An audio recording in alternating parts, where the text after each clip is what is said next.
કેમ છો મિત્રો?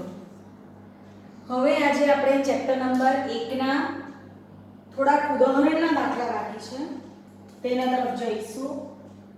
પહેલા હું સ્ટાર્ટ કરીશ ઉદાહરણ 1.13. બરાબર? રકમ વાંચતા જઈએ અને સ્પષ્ટતા કરતા જઈએ. પરમાણુ માટેના પ્રારંભિક પોણિમાં Ze વિદ્યુતભાર ધરાવતું ધન વિદ્યુતભારિત બિંદુવત ન્યુક્લિયસ. આપણે ખબર છે કે Z પરમાણુ ક્રમાંક હોય તો પરમાણુના ન્યુક્લિયસ પર કુલ વિદ્યુતભાર થવાનો Ze.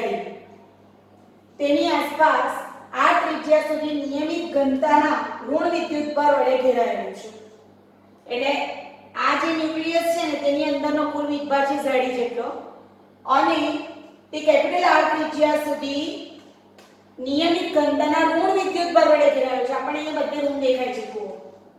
સમગ્રપણે પરમાણુ તટસ્થ છે. આપણે ખબર જ છે કે ન્યુક્લિયસમાં જેટલો ધન વિદ્યુતભાર છે એટલો જ ઋણ વિદ્યુતભાર છે. એટલા માટે તો પરમાણુ સમગ્રતા તટસ્થ છે. આ મોડેલ માટે ન્યુક્લિયસથી r અંતરે વિદ્યુત ક્ષેત્ર કેટલું હશે? જુઓ મિત્રો, અહીંયા r પણ છે અને આપણે અહીંયા p બિંદુ અહીંયા લીધું છે. હું થોડું દૂર મૂકું છું.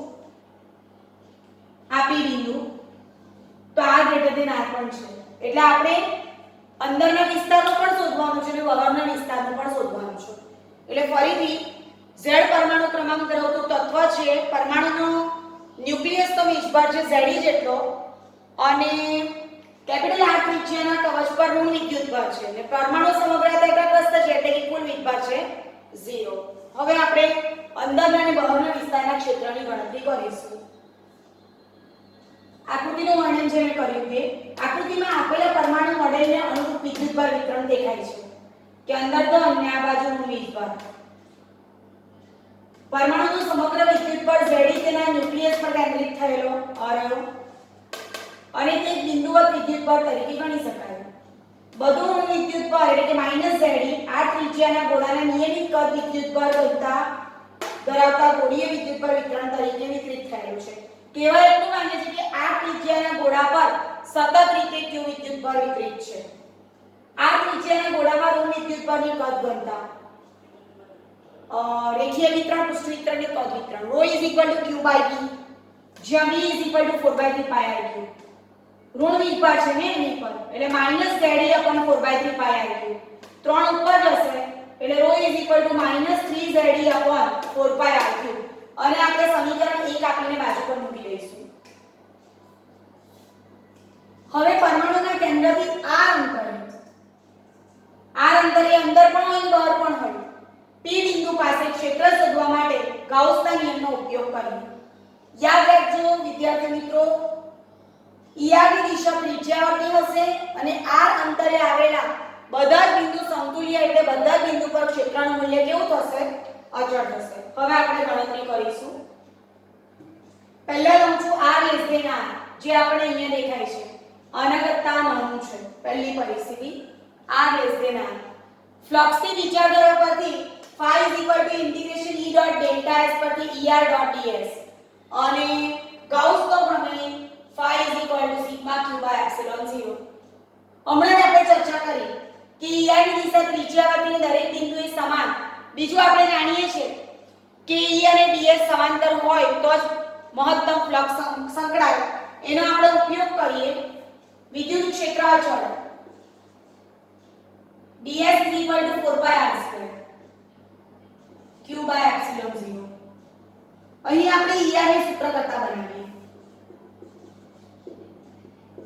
q/4πr²ε0. હવે q આપણી પાસે નથી, આપણી પાસે ક્ષેત્ર છે q/4πr²ε0 અને ઇક્વેશન નંબર 2 આપી દઉં છું. જરૂર પડશે ત્યારે આપણે આનો ઉપયોગ કરીશું. હવે આપણા અંદરની સપાટી પરના વિદ્યુતભારની ગણતરી કરવી છે. તો આ ત્રિજ્યાની ગોળાકાર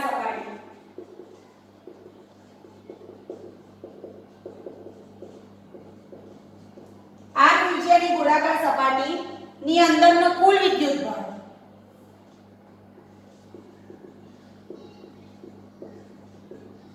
જો મિત્રો પહેલા આપણી પાસે કયો વિદ્યુતભાર હતો? ન્યુક્લિયસની અંદરનો Ze તો હતો જ પ્લસ બીજો વિસ્તર આપણી પાસે કયો છે q છે એટલે q = ρv એટલે આપણે મૂકીશું ρv ને b = 4/3 pi r3 ρv શોધવાનું કોના માટેની 4/3 pi r3 બરાબર છે હવે આપણે એનું સાદુરૂપ આપીશું અહીંયા આપણી પાસે જે કઈ કિંમત હોય તે આપણે મૂકવાની આ ક્ષેત્રની કિંમત છે પેલી રો ની કિંમત છે રો ની કિંમત અહીંયા મૂકી શકો એમ છો આટલું આપણે ફરીથી જોતા જઈશું જેથી કરીને તમે ગણતરી દર્શાવી શકશો બરાબર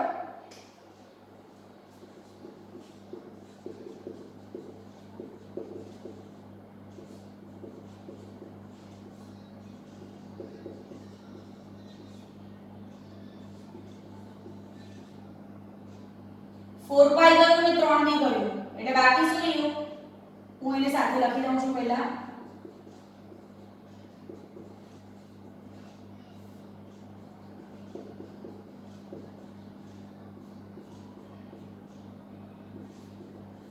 z કોમન એક આ 4 પાઈ r ક્યુબ સ્મોલ છે આ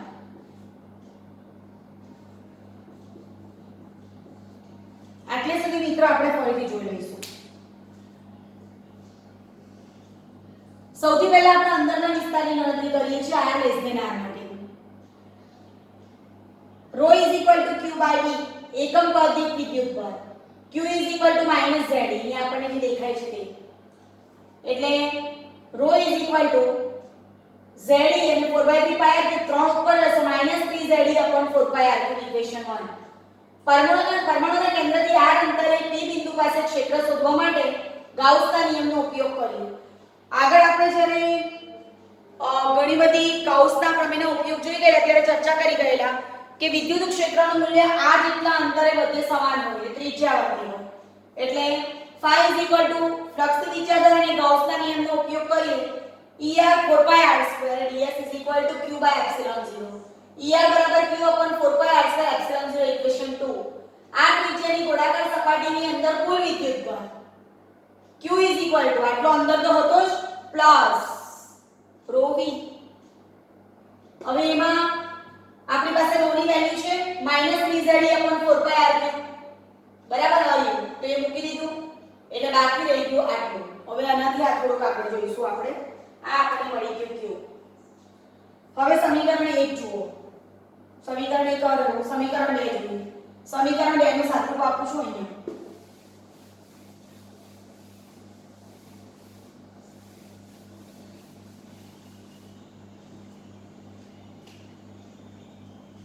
સમીકરણ 2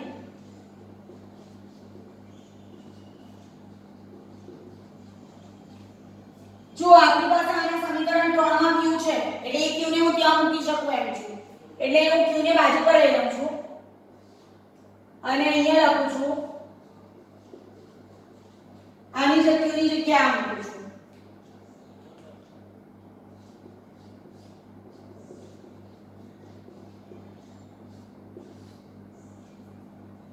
બરાબર છે એટલે આ કઈક આવું થઈ ગયું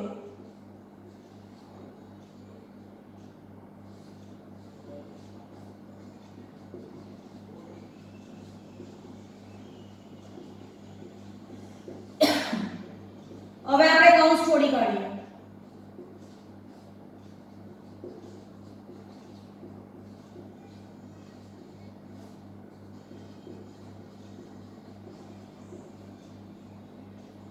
બરાબર કૌંસ મેં એટલા માટે છોડાયો કે ડાયરેક્ટ કેન્સલ કરવા જઈએ તો કોઈ ગડબડ કરી શકે આમ જોવા જઈએ તો ઈઝીલી થઈ જાય એવું છે છતાં બી હવે આમાંથી કોમન કાઢી શકીએ જો અહીંયા જોજો આ r³ છે અને અહીંયા r² છે પહેલા હું લખું છું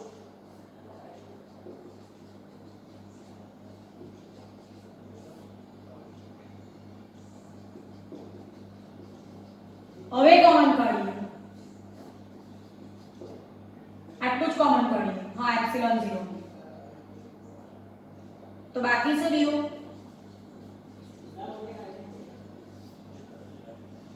આ આપણું સૂત્ર થઈ ગયું 1/r² - r/r³ એ r < = r અંદર સુધી વાપરી શકાય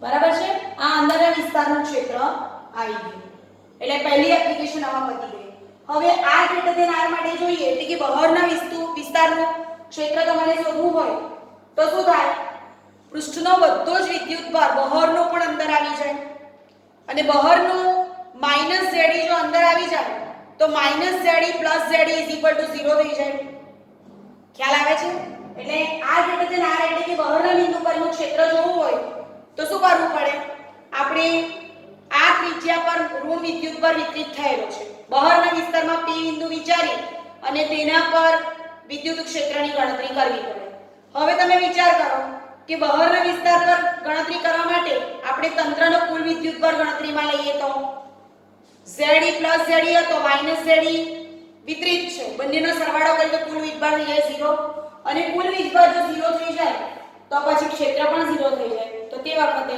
આ small r greater than capital R માટે સંકળાયેલું ફ્લક્સ 0 અને વિદ્યુત ક્ષેત્ર પણ 0 થઈ જશે બરાબર છે ધ્યાન રાખજો અહીં આપણે ક્ષેત્રની દિશા જોઈએ તો તે આપણને મળશે ત્રિજ્યાવર્તી અને બહાર તરફની દિશામાં હવે મિત્રો આપણે વાત કરીશું 1.11 ની આપણે 1.13 ગણ્યું છે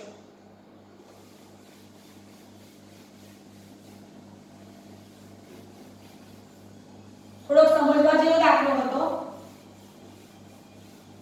ટેક્સ્ટબુકમાં પણ એનું વર્ણન ખૂબ જ સુંદર આપેલું છે તો આપણે આપણી રીતે એને ગણતરી કરીએ તો વાંધો નહીં આવે 1.11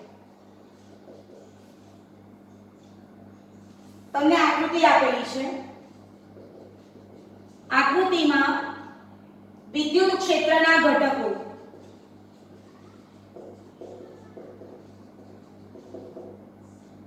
Ex બરાબર alpha x raised to 1/2 Ey બરાબર Ez બરાબર 0 જ્યાં આલ્ફા બરાબર 800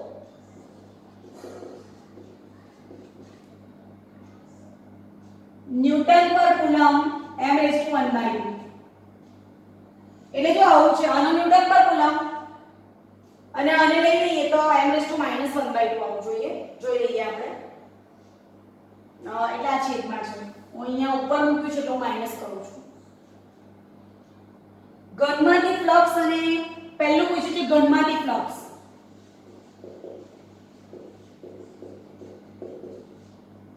અને બી પૂછેલું છે ઘનની અંદરના વિદ્યુતભારની ગણતરી કરો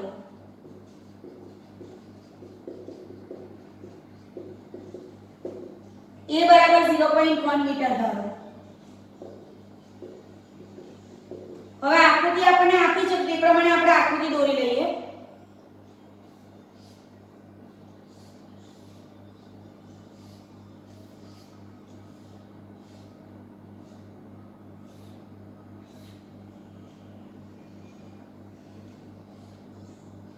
આ x દિશા છે અહીંયા y દિશા છે અને અહીં z દિશા છે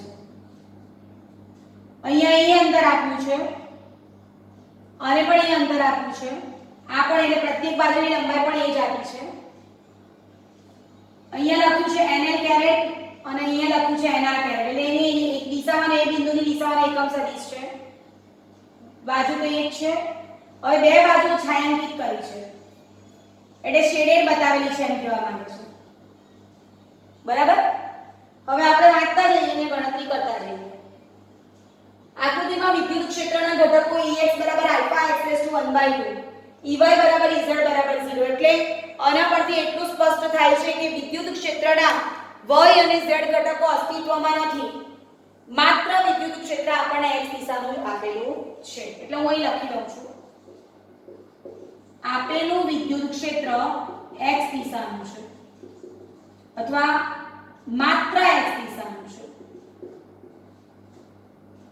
એટલે y અને z દિશાના ઘટકો કેવા છે શૂન્ય છે ક્લિયર છે ચાલો હવે આપણે આગળની વાત કરીએ વિદ્યુત ક્ષેત્ર x દિશાનું છે બરાબર છે હવે આપણે આવું કંઈક શીખી ગયેલા સ્ટાર્ટિંગમાં આ તો મેં ઘણી બધી વખત તમને સમજાવ્યું છે કે આ રીતનું સમતલ હોય આ ક્ષેત્ર છે ક્ષેત્ર x જ છે ને આપણું આ રીતનું સમતલ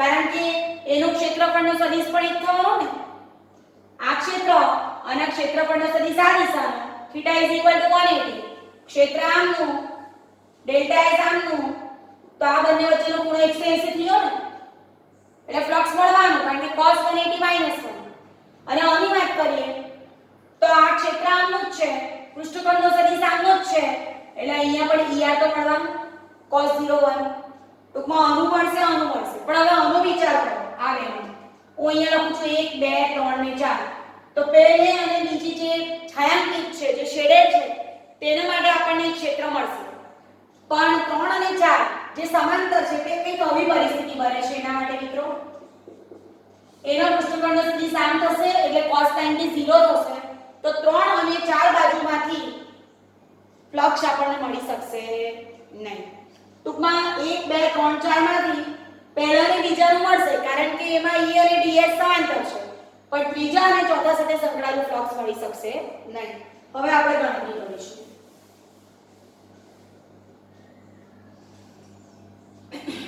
ચાલો હવે ઘનની ડાબી બાજુ એટલે 1 હું કૌંસમાં 1 લખી દઉં છું y અક્ષથી કેટલા અંતરે છે અહીંયા આપણે આકૃતિમાં બતાવ્યું છે એ અંતરે છે બરાબર અને વિદ્યુત ક્ષેત્ર આપણે કીધું છે Ex ચલે છે અથવા Ex = α(x⁴1/2) આ તો તમને ઓલરેડી આપેલું જ છે એટલે ડાબી બાજુમાંથી પસાર થતું ફ્લક્સ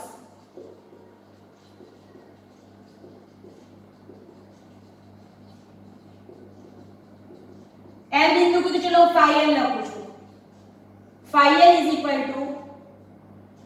એનું ફ્લક્સ EL ડેલ્ટા S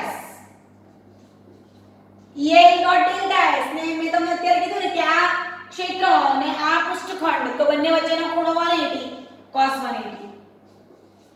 180 -1 તમને બધાને ખબર છે phi L = ચાલો EL ની વેલ્યુ હું અહીંયા આ cos 180 -1 લઈ લઉં છું -EL ડેલ્ટા S કેટલું લઈશું તો હમણાં જ આપણે ચર્ચા કરી કે આ A છે એટલે A² -EL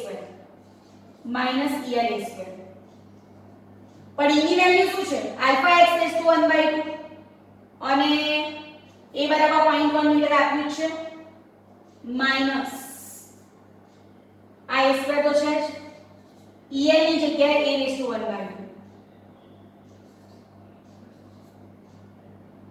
બરાબર છે આ phi L આવી ગયું બરાબર આપણે 3 ની ગણતરી કરી અને છેલ્લે બધાનો સરવાળો કરવાનો છે એટલે આપણને phi L મળી ગયું phi L ચલે છે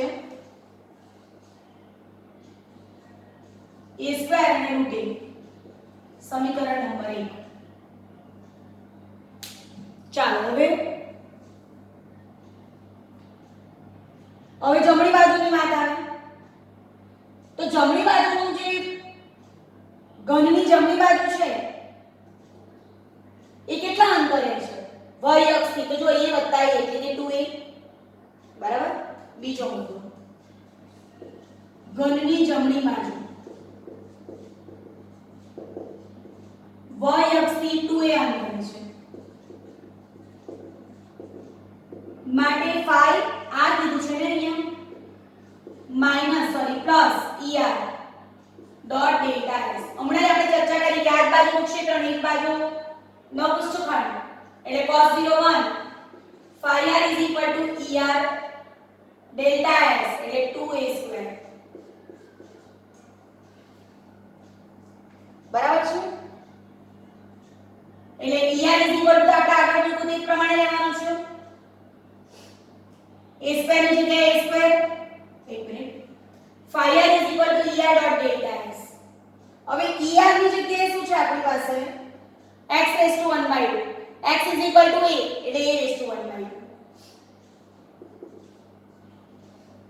હવે a⁴1/2 ની જગ્યાએ અહીંયા શું કરીશું તો આપણી પાસેનું કુલ અંતર કેટલું છે a નથી પણ 2a છે એટલે 2a⁴1/2 અને ક્ષેત્રફળ ઘનનું a². ફરીથી આ બાબત પર હું ચર્ચા કરીશ અહીંયાથી આનું અંતર એ છે એટલે phi n = EL a². એમાં આપણે દેખાય છે કે a² એક ક્ષેત્રફળ અને EL એટલે x⁴ x = a. પણ જ્યારે આપણે આની વાત કરીશું ને ત્યારે y અક્ષની અંદર a + a થઈ જશે અને a + a થશે ને એટલે અહીંયા આપણે x ની જગ્યાએ a ની જગ્યાએ 2a મૂકીશું એટલે 2a⁴ a² એટલે કે એનું ક્ષેત્રફળ. બરાબર છે? આમ તો આપણે એને ગણવાનું છે પણ અહીંયા સમીકરણ 2 આપી દઉં છું. ચાલો હવે તો આપણે જે આગળ ચર્ચા કરી ગઈ તે કે આ બંને ત્રીજી ને ચોથી બાજુમાંથી પસાર થતો ફ્લક્સ થશે 0. આકૃતિમાં દર્શાવેલ બાજુઓ 3 અને 4 માંથી પસાર થતું ફ્લક્સ બરાબર 0 કારણ કે cos 90 બરાબર 0. મિત્રો એક બાબત પર આપણે ભાર મૂકીશું કે સમતલ આમ છે ને આમ હોય તો ફ્લક્સ મળે અને આમ હોય તો નહીં મળે કારણ કે પૃષ્ઠખંડનો સદિશ લંબ થઈ જશે માટે. અહીંયા તમે પહેલેથી x⁴ મૂકો અને પછી છેલ્લે કિંમત મૂકો તો બી કોઈ તકલીફ નથી. હવે આપણે ગણતરી કરીએ. પરિણામી flux phi = phi n + phi r + phi + phi dash જે 0 હતું એટલે એને હું કન્સિડર નથી કરતો. કિંમત મૂકીએ આપણે બંનેની. phi l વાળું પદ માઈનસ છે એટલે હું પછી લખું છું. પહેલા મૂકું છું phi r ની કિંમત 2a⁴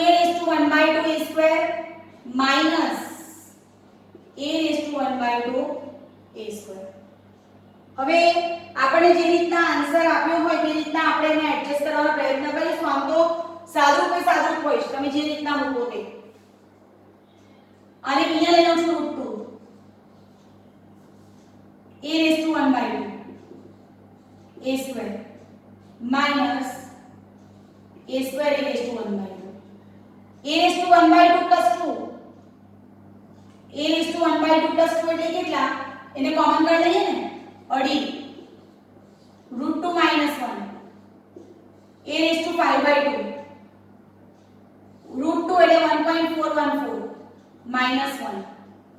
હવે એની કિંમત આપણને 0.1 આપી છે ⁵/2 એટલે કે 2.5 લખું તો બી વાંધો નહીં મળે 0.414. આની ગણતરી કરીએ આપણે.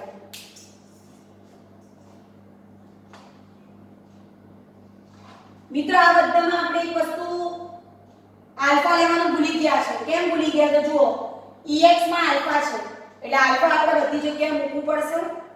તો e ની જગ્યાએ અહીંયા સાથે હું આલ્ફા જોડી દઉં છું. અહીંયા આલ્ફા રહેશે, અહીંયા પણ આલ્ફા રહેશે. આ બધામાં હું આલ્ફા કોમન કરી લઉં છું.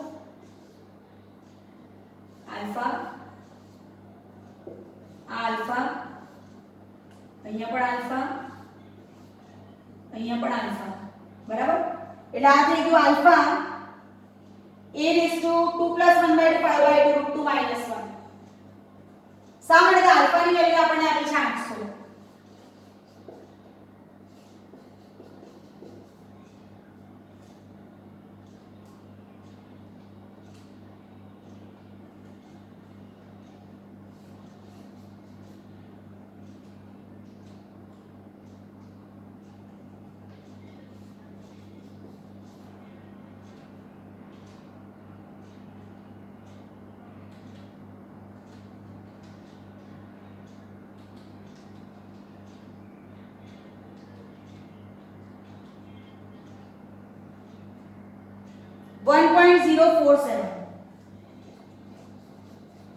આ ફ્લક્સ છે એટલે ન્યૂટન * મીટર²/કુલમ આ આપણને મળી ગયું. હવે જો તમને એવો પ્રશ્ન થયો હશે કે આ કેવી રીતના આવ્યું?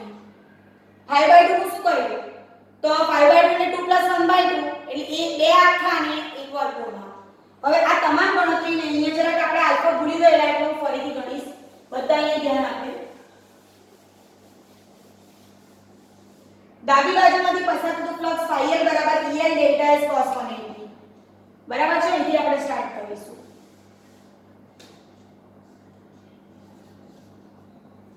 EL alpha a raised to 1 by 2 a square અને cos 180 minus 1 એટલે phi l બરાબર minus alpha a square a raised to 1 by 2 અહીંયા હું પહેલેથી લખી દઉં તો બી ચાલે a raised to 5 by 2 સમીકરણ નંબર 1 હવે એટલે આ phi l આવી ગયું હવે જમણી બાજુ માંથી પસાર થતું ફ્લક્સ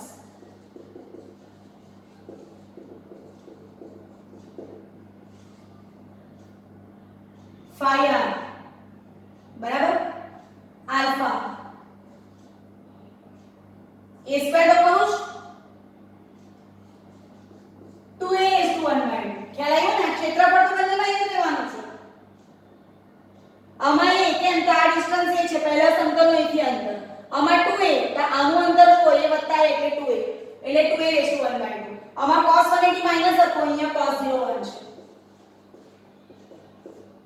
એટલે આ થશે આલ્ફા અહીંયાથી 2 raised to 1 by 2 √2 ને હું બાજુ પર કાઢું છું એટલે આ થશે a square plus 1 by 2 એટલે √2 alpha a raised to 5 by 2 આ થઈ ગયું 5 પછી આપણે શું ચર્ચા કરી કે આ બંને માટે cos 90 0 એટલે ફ્લક્સ નહીં મળે એટલે આપણે પરિણામી ફ્લક્સ લખીએ તો આવું લખીશું phi3 plus phi4 plus phi l plus phi r એટલે આ થઈ ગયું 0 0 વત્તા પહેલા phi r મૂકીશ √2 alpha a raised to 5 by 2 minus alpha a raised to 5 by 2 એટલે અહીંથી કોમન શું નીકળશે alpha a raised to 5 by 2 common √2 minus 1 હવે alpha ની વેલ્યુ 800 હતી a ની વેલ્યુ 0.1 હતી raised to 5 by 2 √2 1.414 minus 1 800 મેં આવું કર્યું જુઓ 2 વત્તા 1 તૃતીયાંશ આ 0.414 તો પહેલા મેં કર્યું 0.1 નો સ્ક્વેર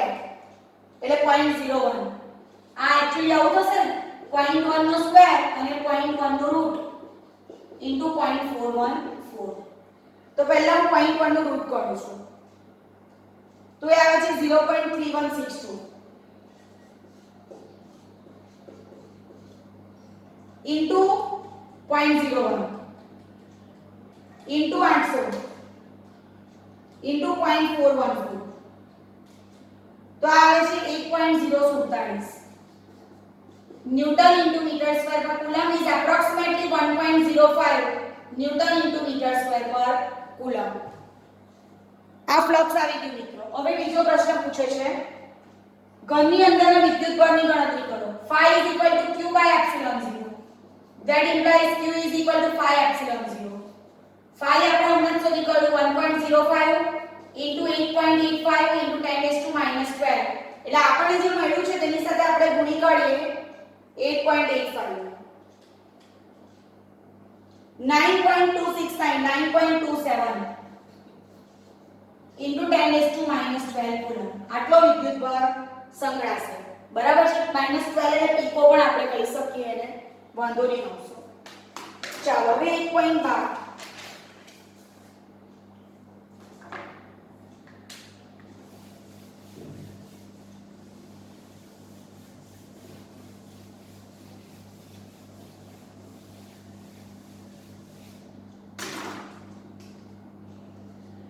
ઉદાહરણ 1.12 એક વિદ્યુત ક્ષેત્ર ધન x માટે ધન x દિશામાં ને સમાન છે ધન x માટે ધન x દિશામાં આને સમાન છે અને સમાન છે તેમજ ઋણ x માટે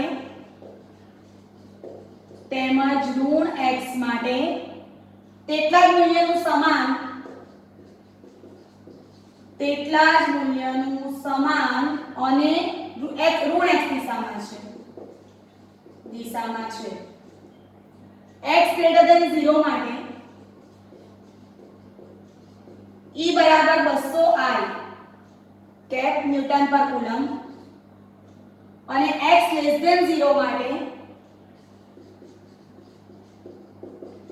E બરાબર -200 I કેપ ન્યૂટન પર કુલમ આપેલ છે.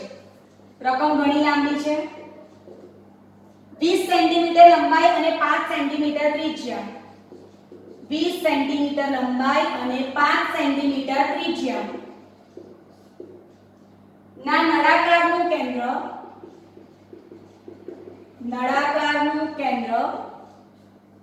ઉગમ બિંદુ પર અને અક્ષ x દિશામાં છે, જેથી એક સપાટી x બરાબર +10 સેન્ટીમીટર અને બીજી -10 સેન્ટીમીટર આગળ છે.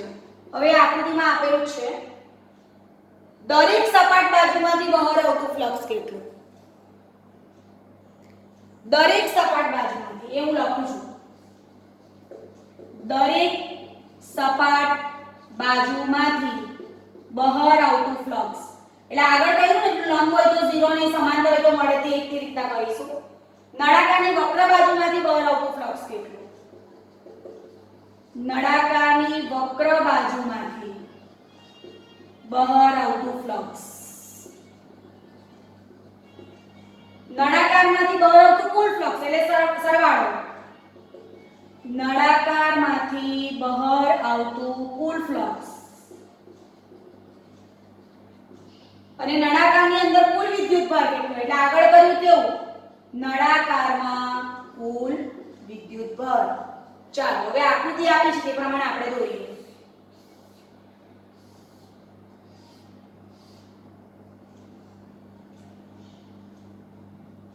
ત્રિજ્યા આપણને 5 સેન્ટીમીટર આપી છે. હું બાજુમાં લખી દઉં છું.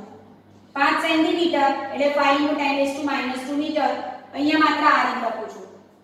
મિત્રો આપણને એટલું ખબર છે કે વિદ્યુત ક્ષેત્ર x દિશામાં છે એટલે વિદ્યુત ક્ષેત્ર x દિશાનું હોય આ વિદ્યુત ક્ષેત્ર છે. તો આ બાજુમાં આને હું લેવું તો આનો ક્ષેત્રફળનો સદિશ આમ થાય ને તો એનું ફ્લક્સ મળે. આના માટે ડેલ્ટા s આમ હોય તો મળે, પણ ઉર્ધ્વ બાજુમાં નહીં મળે કારણ કે જો ક્ષેત્ર આમ ડેલ્ટા s આમ તો આ તો લંબ થઈ જાય ને તો આ ટોટલ કરવાનું છે, બીજું કોઈ નવું છે નહીં આમાં. ચાલો સૌથી પહેલા આપણે ડાબી સપાટી આગળ કર્યું તેવું છે. ડાબી બાજુમાંથી બહાર આવતું ફ્લક્સ યાદ કરી લઈએ. ક્ષેત્ર x દિશાનું પેલી બાજુ એટલે phi એને હું આપણે 1 2 3 કહી શકીએ. phi E1.Δs. ક્ષેત્ર આમનું છે, પૃષ્ઠખંડનો સદિશ પેલી બાજુનો છે એટલે શું થશે cos 180 આમ તો ઋણ થઈ જશે. બરાબર છે.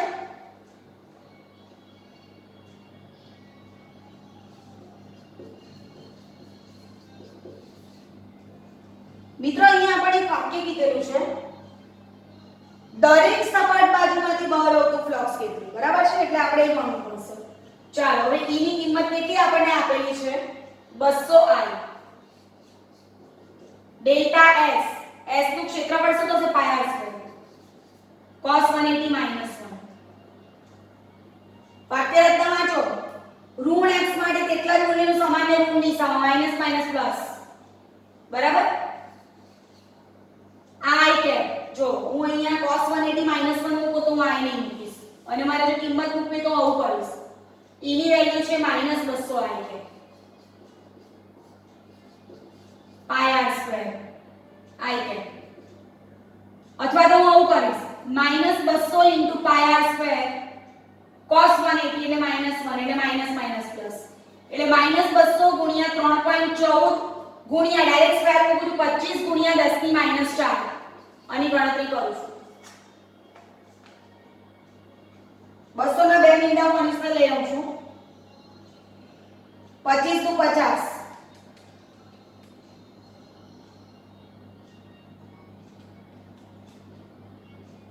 157 * 10⁻² એટલે 1.57 ન્યૂટન × મીટર² પર કુલમ.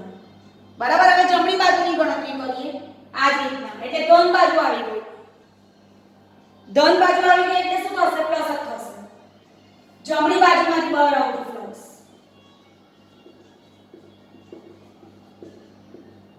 હું ડાયરેક્ટ લખું છું પાઈ આર સ્ક્વેર એટલે એટલું જ થશે.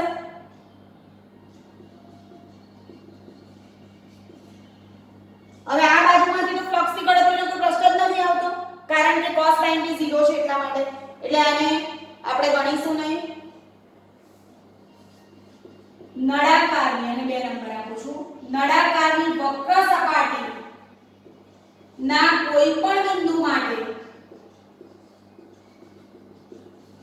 phi theta લખું છું. પહેલા હું theta = 90 ડિગ્રી માટે cos 90 બરાબર 0 માટે phi બરાબર 0.